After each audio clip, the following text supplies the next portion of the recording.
Man, this is the longest my hair's ever been. I'm gonna need a haircut. Um, what's up, guys? I'm back next week, like I promised. Um, had a call with a few clients today, a few calls with clients today, so bear with me. But I'm making this video to talk about how I started learning AI services, right?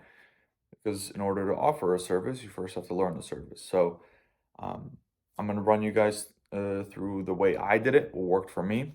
Um, and the way I did it was with no code. I do have some coding experience, but with AI, it runs off of the language Python, if you guys are familiar. And I learned C++, right? So I really don't have any AI coding experience. And here's how I'm able to offer services now to clients without really knowing how to write a single line of Python code, which really shows just anybody can start this. So, the first thing I did is, as any young person would do, I went straight to YouTube. So, I watched some YouTube videos on like what is AI, what's possible with it. And I can link some below if you guys can comment. I can send some videos depending on what you're looking for. But um, I noticed that there was a pattern, right? They were broken down into a few main categories. One category was prompting, right? So what prompting is what you type in and what you pretty much the instructions you give to the AI, right? So the way you write instructions, the way you provide some examples, and if the AI spits out something that you don't like, how to go back and revise these instructions. So that was um, it's a big component of knowing how to kind of utilize and control these AI models, like ChatGPT's OpenAI and Google's Bard and all that. Um, but it doesn't take too much time. That maybe a day, 2 days, and you'll get the gist of it. It comes pretty natural then. I mean, you're pretty much giving it instructions, right? And then the second thing was the knowledge, right? So for some of these applications of AI, you can create a chat bot and you can give it a knowledge base, right? So like a database, a knowledge base, it's just a Google Doc with information. So it can pull from that information.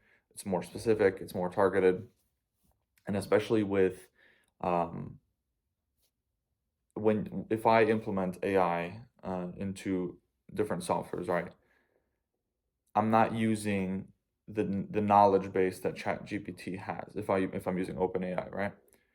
It gives me the language model and the logic behind it, but it doesn't have um, a huge knowledge base, right? Like you do, like if you would type to ChatGPT and say, answer this chemistry question or something, or explain this, it would be able to.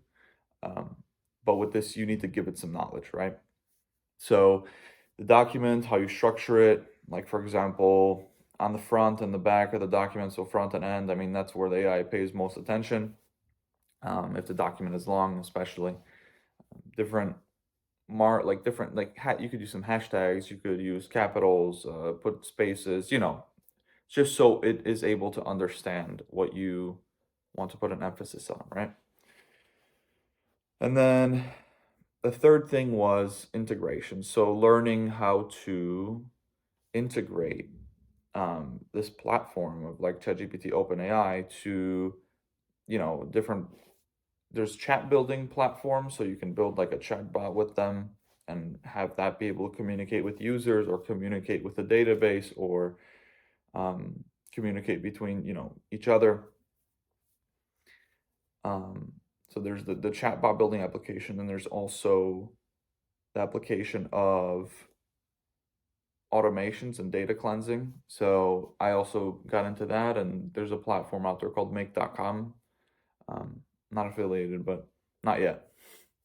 Um, but they have a really good integration on how it allows you to connect the AI to like a Google Sheet, and you're able to clean data. So you're able to tell the AI, hey, if I don't know, if this word is present in this paragraph, then put a one next to it, you know. Um, and then with that, with those integrations and the transferring of data and then, being able to categorize it, the most important thing there was to understand what a JSON is. And it's not, it's kind of code. It's not really, it's just like the way data is structured.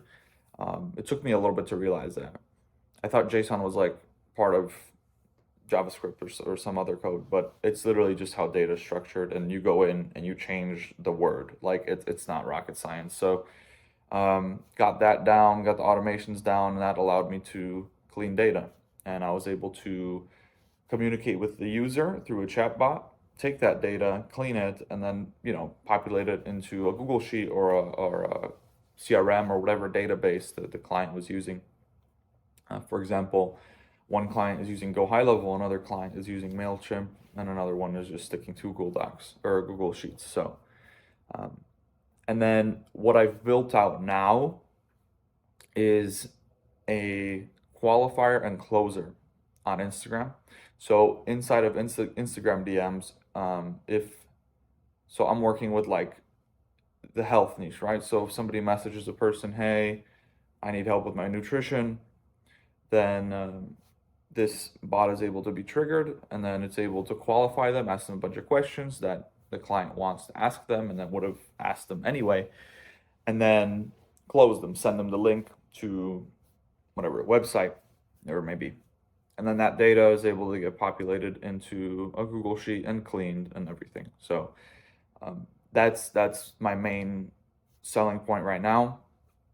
I mean, just a second ago, I finished up a website for a guy because he asked for a website too. So I'm kind of spread all over the place right now, but I feel like that's necessary when you're starting out because I'm not an expert in anything just yet, which is fine. I mean, there's room to grow, right? But if I can make some money doing a website, because I mean, I know I'm pretty well versed in a lot of skills at like the base level. So that's good. I mean, you want to be a Swiss Army knife. It gives you a lot more, you're able to provide a lot more value to the client, right? But in terms of scaling it, I prefer to stick to one skill. But for now, I'm spread thin. So, I mean, the website, forget about that. But I'm able to implement for this guy the automation as well. And I'm able to close and qualify his clients in Instagram DMs, and then he'll just get his calendar filled. So if you guys want me to show you that, like I can hop on the computer and show you guys if you're interested. But again, I mean, this is more just a documentation of my journey so far. I'm sure these videos will get more engaging and we'll be able to do things on the computer. I'll be able to show you guys, but and that whole build, testing it, I moved from platform to platform because one didn't support Instagram, the other one something else was broken. So I ended up using ManyChat. You guys can look it up if you want, and that took me a full week, probably 30 hours worth of work, just sitting down, trial and error, just learning a lot, really absorbing like what this AI is, what it's capable of, and testing those limits. And now I'm able to offer that to clients, and they're able to pay me commissions or retainers and whatnot. And then just to mention, the first sales call I had, I was just selling it for free because with this kind of prototype, I mean the backbone is there, right? The skeleton's there, so I'm able to just copy and paste it into people's businesses, adjust some of the questions and how the data is managed. So it's much easier on my end. But it was still a prototype, and right now I'm just giving it some time. I deployed it to 3 people already, and I'm just giving it some time to collect data, so then I can, reach out to people and have data like, hey, listen, I put this in this guy's system. It took care of, I don't know, X amount of clients, which in return is this amount of money. So I demand that you pay me this, right?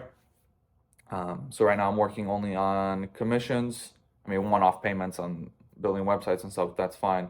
And then just getting that data, and potentially getting referrals from these guys. But yeah, so that's where I'm at. I just really have to give it some time. I do have some more videos that I want to make for you guys. Let me know if you enjoyed this one. I'll definitely look into giving these videos a little bit more structure for you guys, um, with whatever, just some um, slides or something like that, some sort of help, so you guys can like kind of follow along better. Because to me, it's all organized in my head, right? But for you guys might need it to be a little bit more clear. So let me know if you guys are interested in me showing you the automation I built. If there's some more technical people watching this that are actually interested in learning how that works. Um, and if not, yeah, I mean, just comment what you think, what maybe I can improve on this video. And yeah, see you guys next week.